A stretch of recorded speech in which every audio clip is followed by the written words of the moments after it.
Hello everyone, this is Serious Trivia. Welcome back to part 8 of our tutorial series for Total War 3 Kingdoms featuring Cao Cao. In today's part, we'll be talking about recruitment, both in terms of character recruitment as well as army recruitment.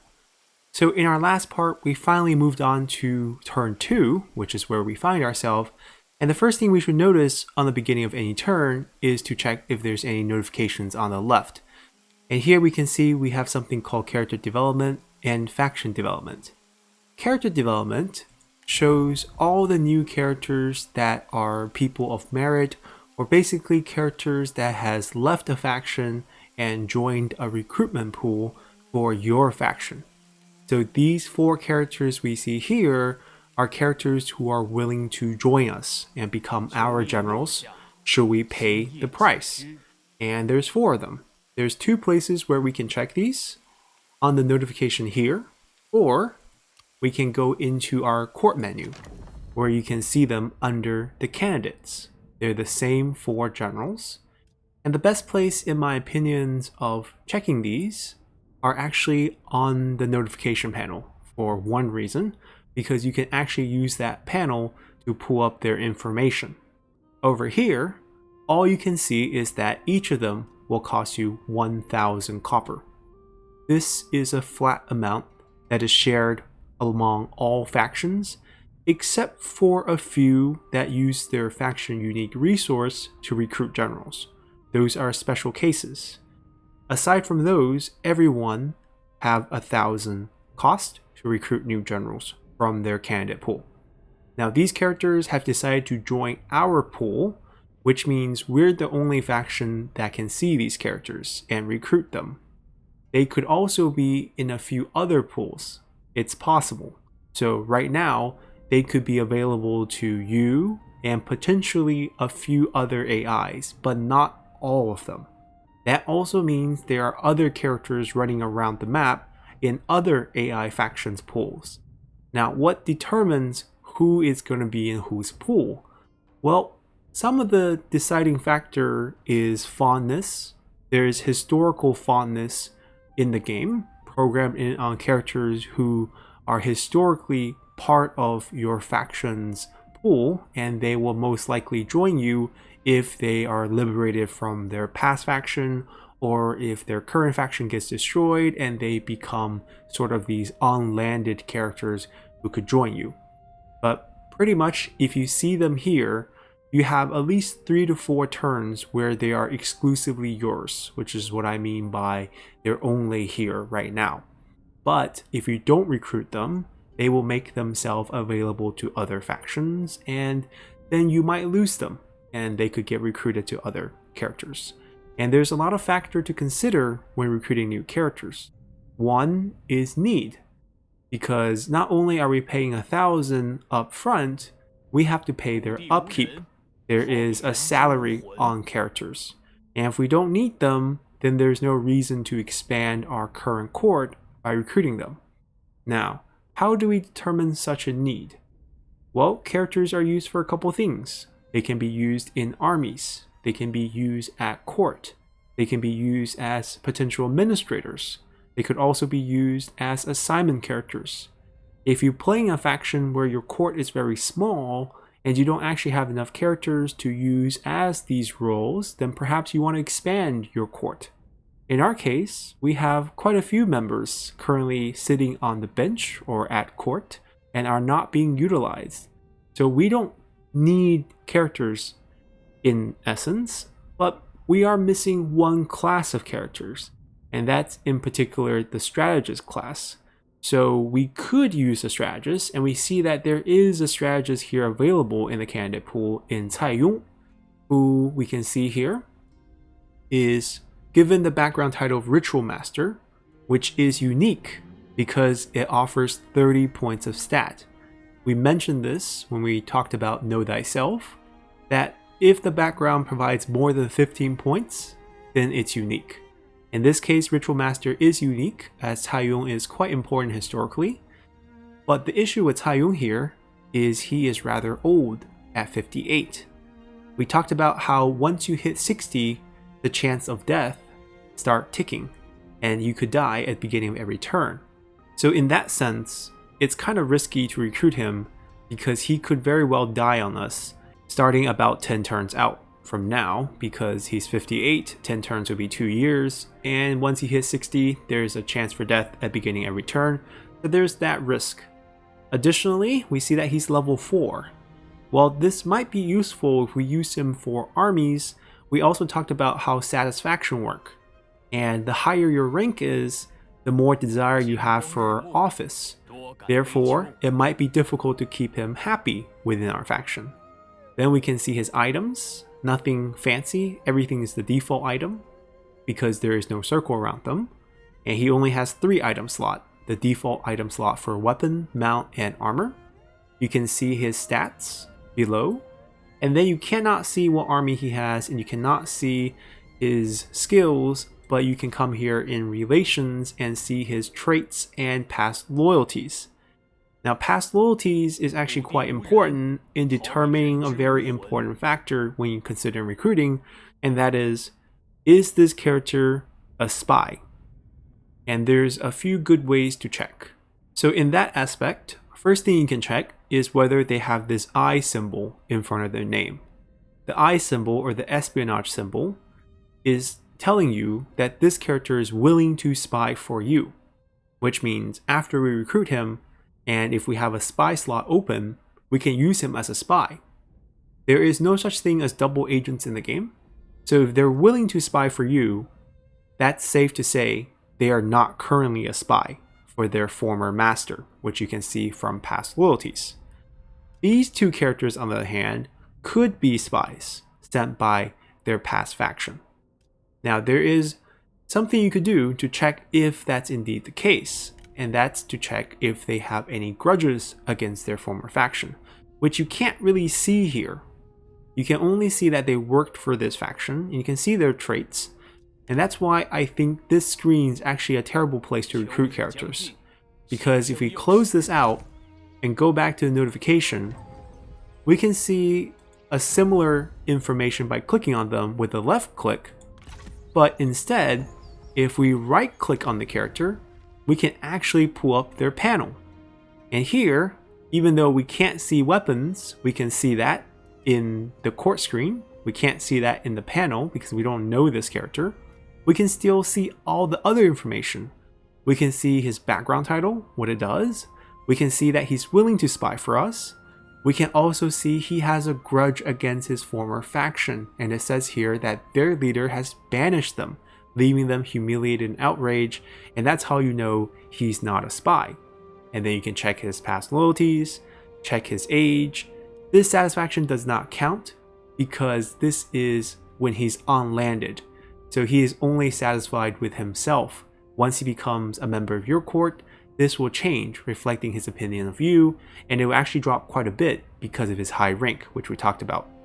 We can also see his stats, much like in the other screen, and his traits, which includes a wounded trait. You can see this icon here. There's multiple versions of wound that a character can suffer, and each character can only suffer a maximum of 1 wound, which means if they are wounded once and acquired a trait because of the wound they receive in battle, that's if one of your resiliency characters actually die in battle, there's a chance they can pick up a wounded trait. Here he picked up maimed, and he's losing 4 points of expertise and minus 5% melee damage. Once you get your wounded trait, you will no longer get a new one if you get wounded in the future. You cannot get wounded twice. Even if you might acquire 2 wounded traits, it's just not going to happen in the game. Once you get your first one, you're good. You can continue to get wounded as long as you have the resiliency for it, and there's really no punishment beyond that point. But getting your first wounded trait does suck quite a bit because it takes up one of your 8 potential trait slots and it loses stat. There are a few wounded trait that helps you a little bit. Scarred will actually give you a little bit of bonus, but it's best if you don't get these wounded traits.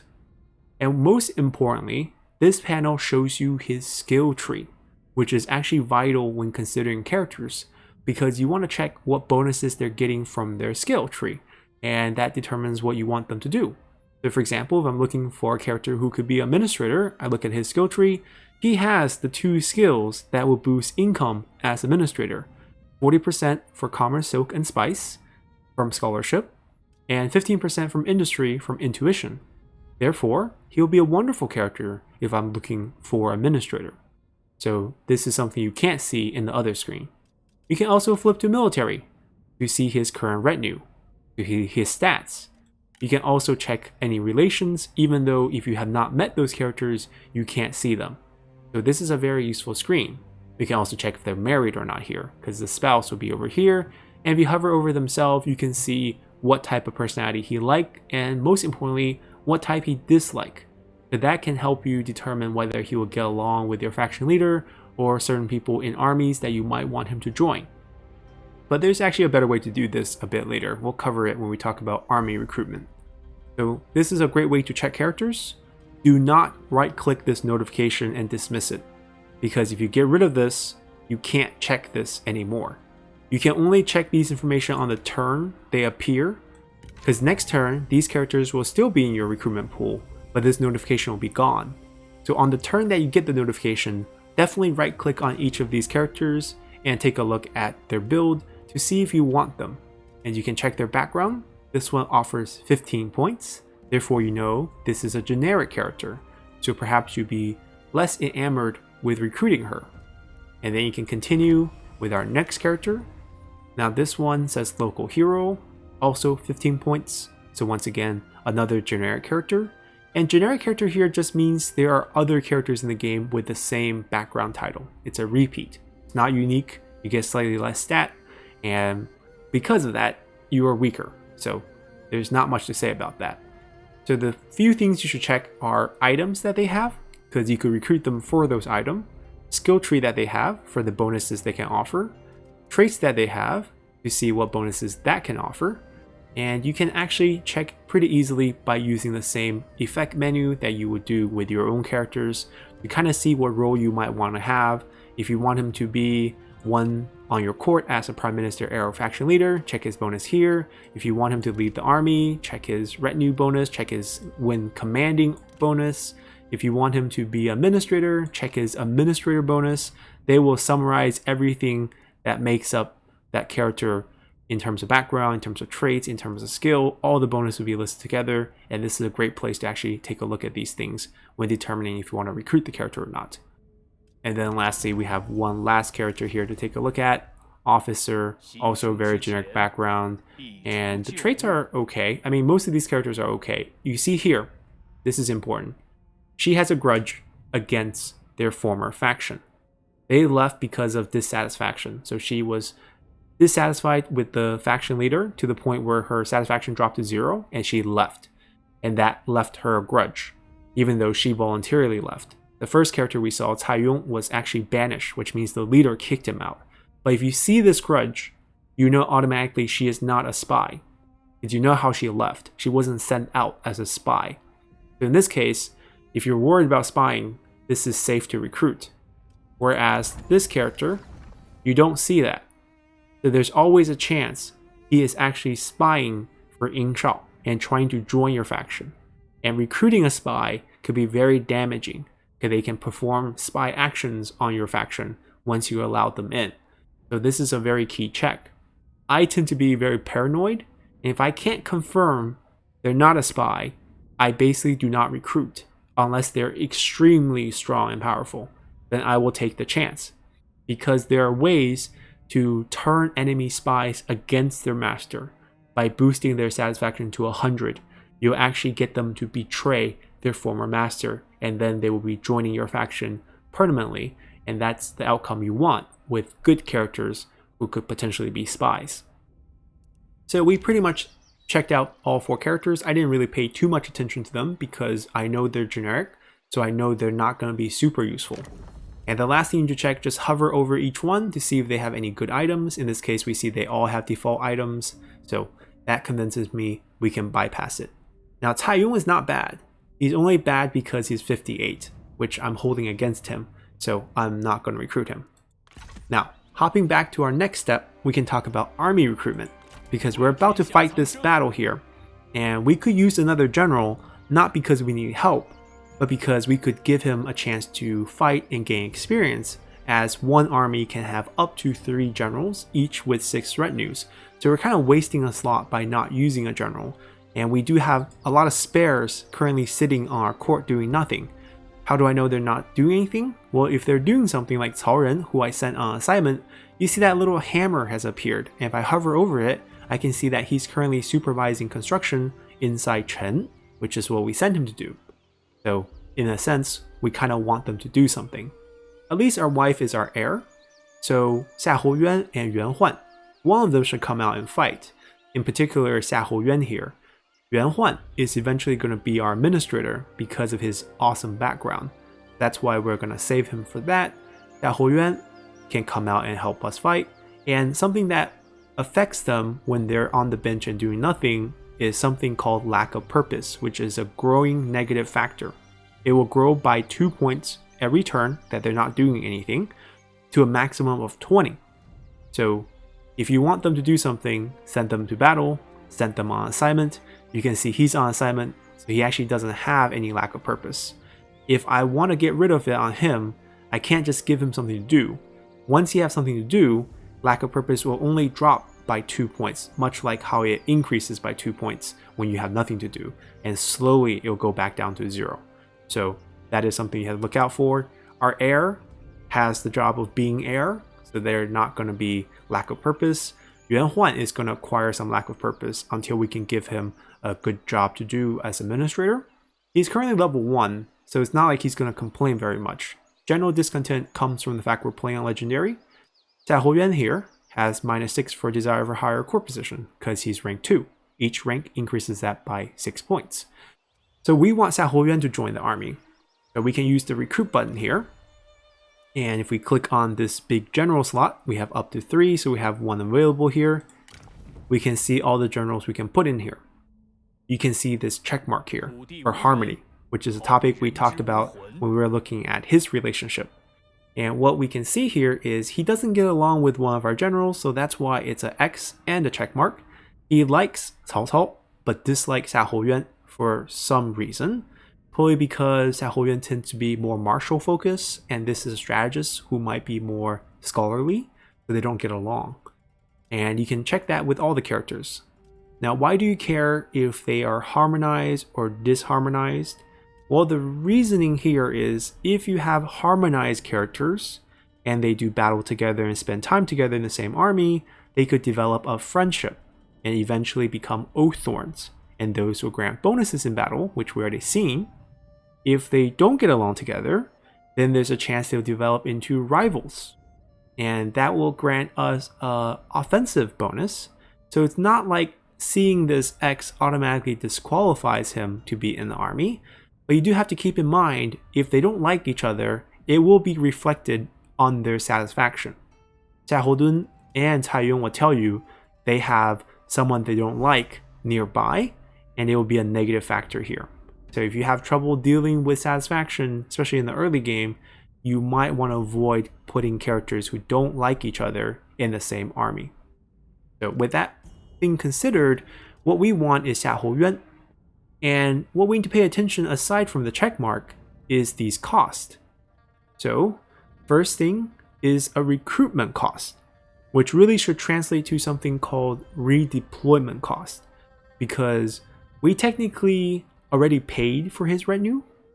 Now, of course, we didn't actually pay for these. These are his starting retinue, as in the AI has them on him from the start of the game. We never had a chance to summon him, so he had this as his starter army. But when you want to summon them from your bench onto the field, you have to pay a redeployment cost. So if I summon him now, I have to pay upfront 825. Then the game informs you that these two units have a combined upkeep of 374.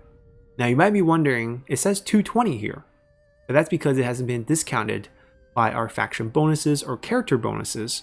But in reality, if we have them on the field, it will cost us 374. So there's a discount here.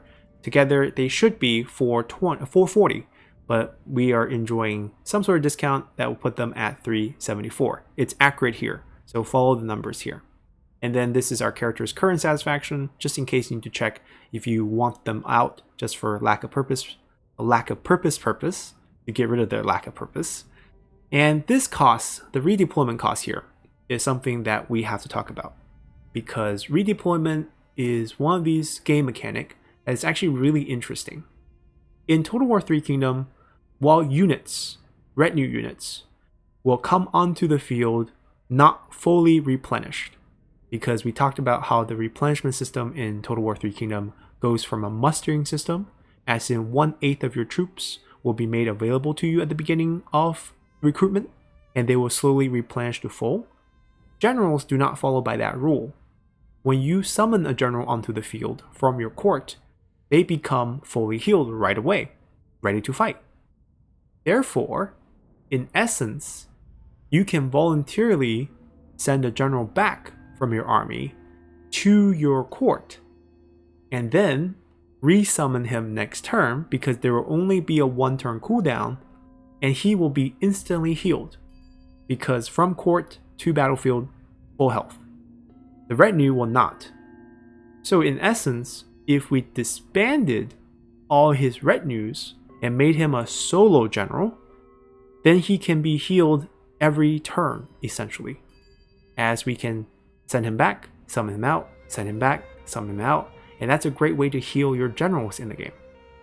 Now the condition for that is you have no retinue, because if you have a retinue, you have to repeatedly pay the recruitment cost as redeployment costs each time.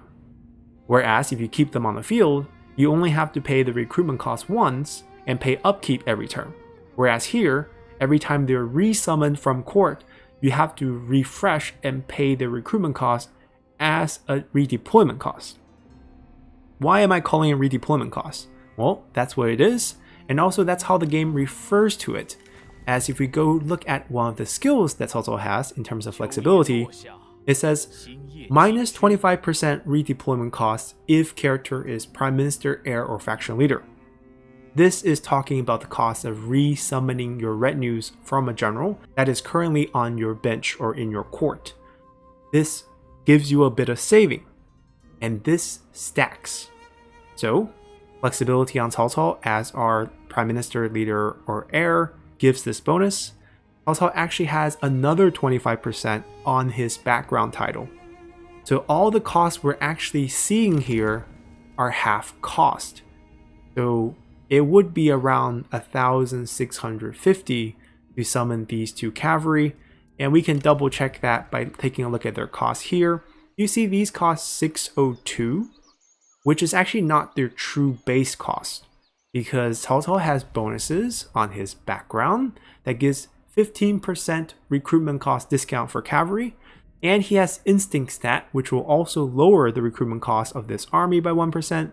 Those two will stack together for 16%. Dun also will contribute 3% more to that for a total of 19%, which is the final cost we see here. But if we ignore that, it will be around 800-ish, and we are paying that when we summon him out. But we're getting half price deal.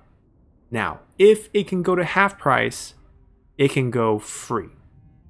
Because imagine if we have Lady Bien also pick up the flexibility trait, then this bonus would go to 75% with only our leader and heir.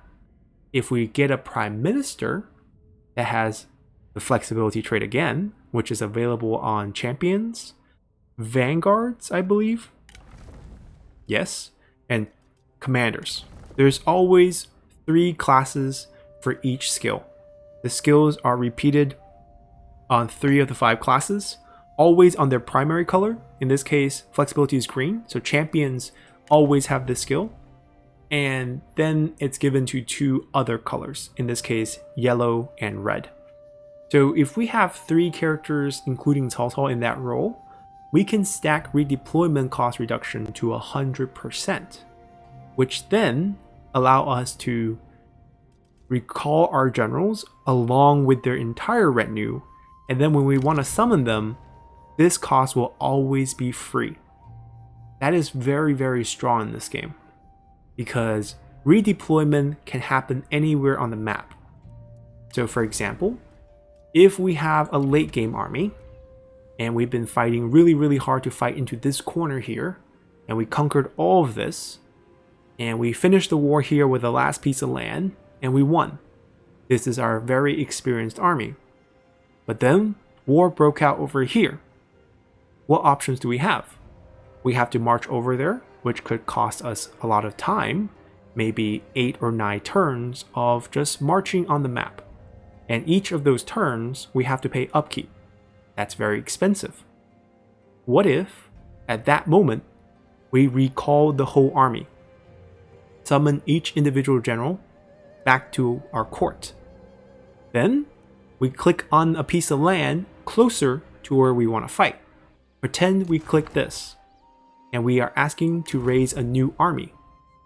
This is the same recruitment system as we would on an existing army. We are recruiting army out of thin air on any of our land. If the cost is 0 because we have reduced it by 100%, then essentially we are using 1 turn to teleport our army from one side of the map to the other side of the map, and it will be free.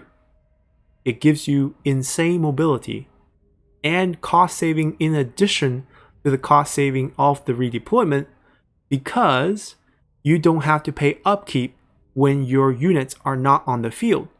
So the second you recall that first army, you don't have to pay upkeep anymore. And by the time you re-recruit them on your new spot, then you resume upkeep. If you marched, you would have wasted 8 turns of upkeep just by having them on the map.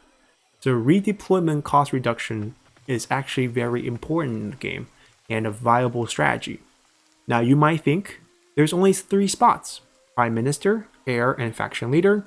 Even if all 3 has flexibility is 75% unless you have Cao Cao's background bonus. So maybe it's not feasible for every faction. Well, technically it actually is, because they are buildings that can grant you redeployment discount. So this building here, as we see, the conscription building, it's a unique version for us, but even on the non-unique version for every faction, you see that it has a bonus of 5% redeployment cost.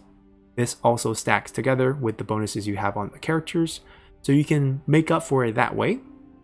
And even in more encouraging news is that while these positions sum up to 3 characters, Heir, Faction Leader, and Prime Minister, once you reach the rank of Emperor and you become an empire, you have a new court system that will change from your current court layout, where you have actually 5 prime ministers.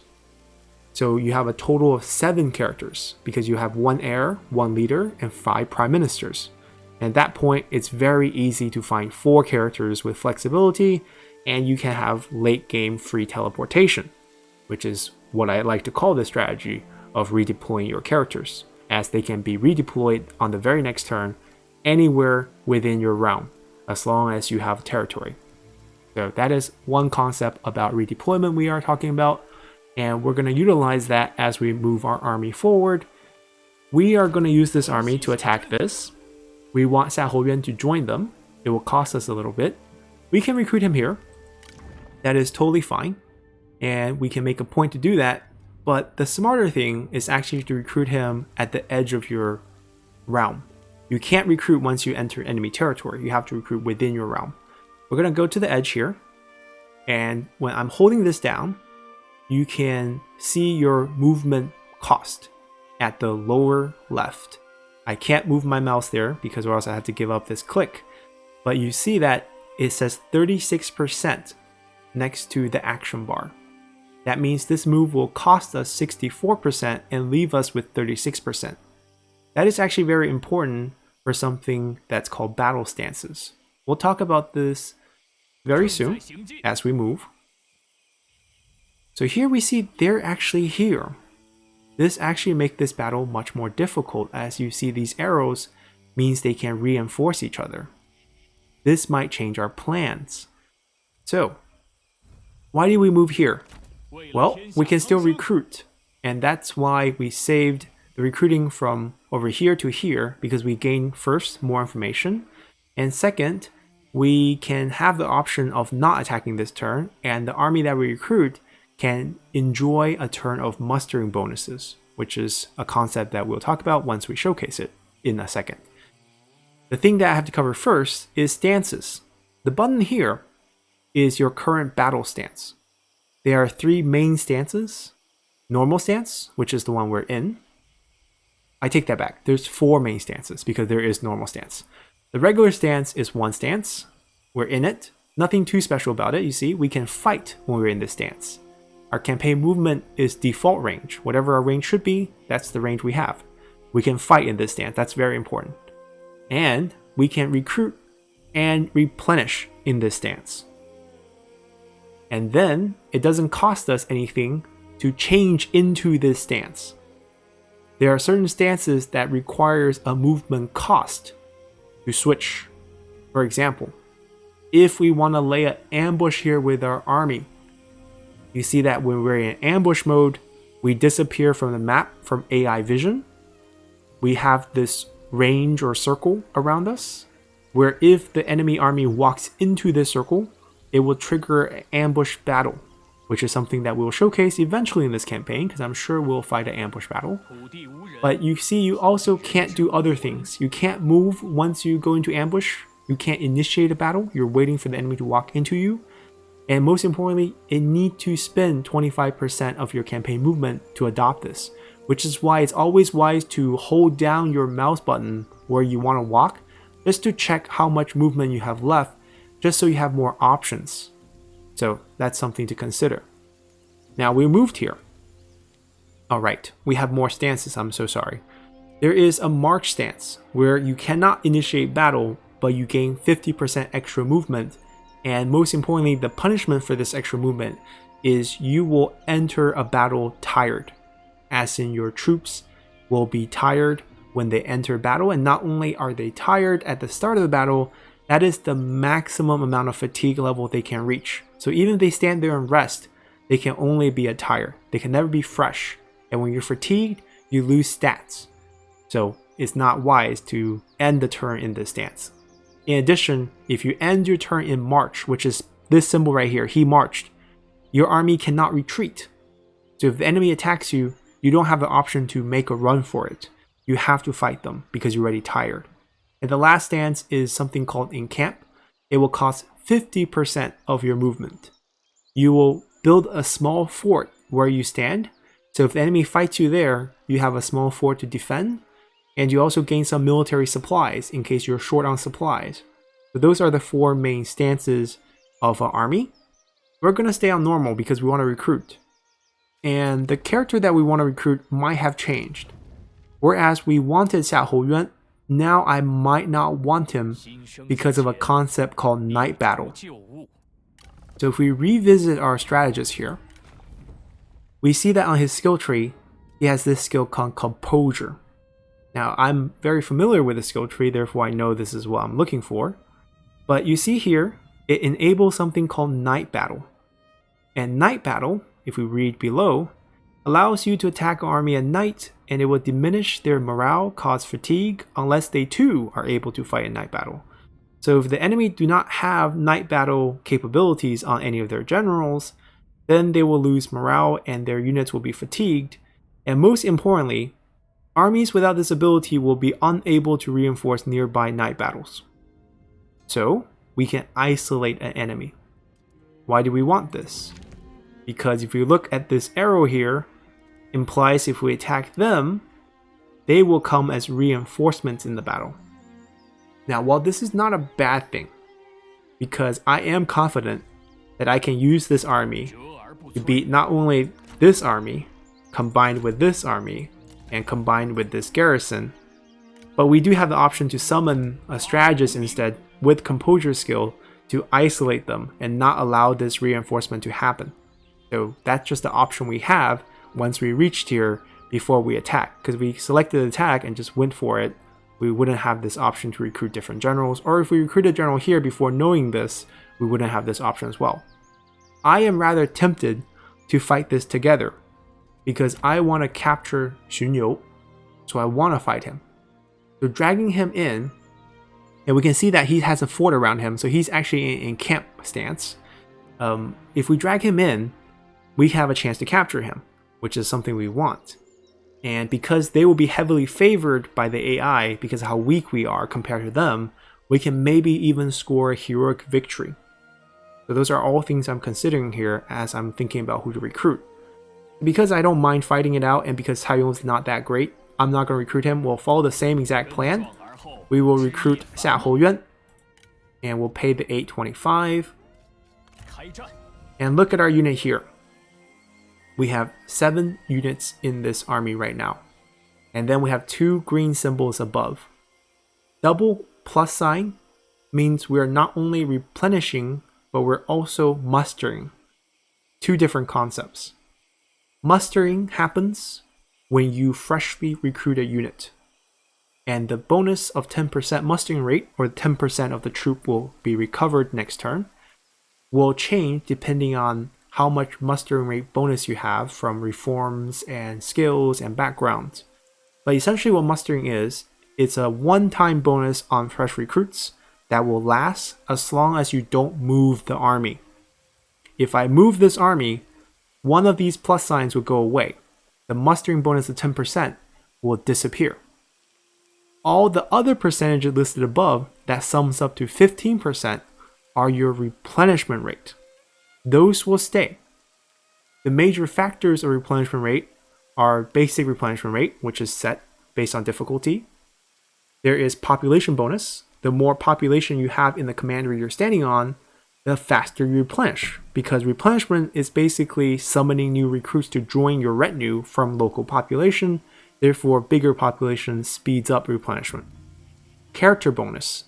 This is because Xiahou Dun, the leader of this army, has a flexibility skill, which grants 5% extra replenishment to his army. And lastly, because our military supply is topped off, as you can see on the bar above movement, we have 4% extra bonus to replenishment. All those things play a role. 15% from replenishment, 10% from mustering, gives us 25% heal rate, basically. And it will take us 4 turns to become fully useful. That doesn't matter. I don't need them to be fully useful. I can use them now. So to prove the fact that we will lose one of these plus signs in terms of mustering bonus, we'll actually take a small step forward, I guess, or sideways. We moved, we lost the plus sign. Mustering is gone.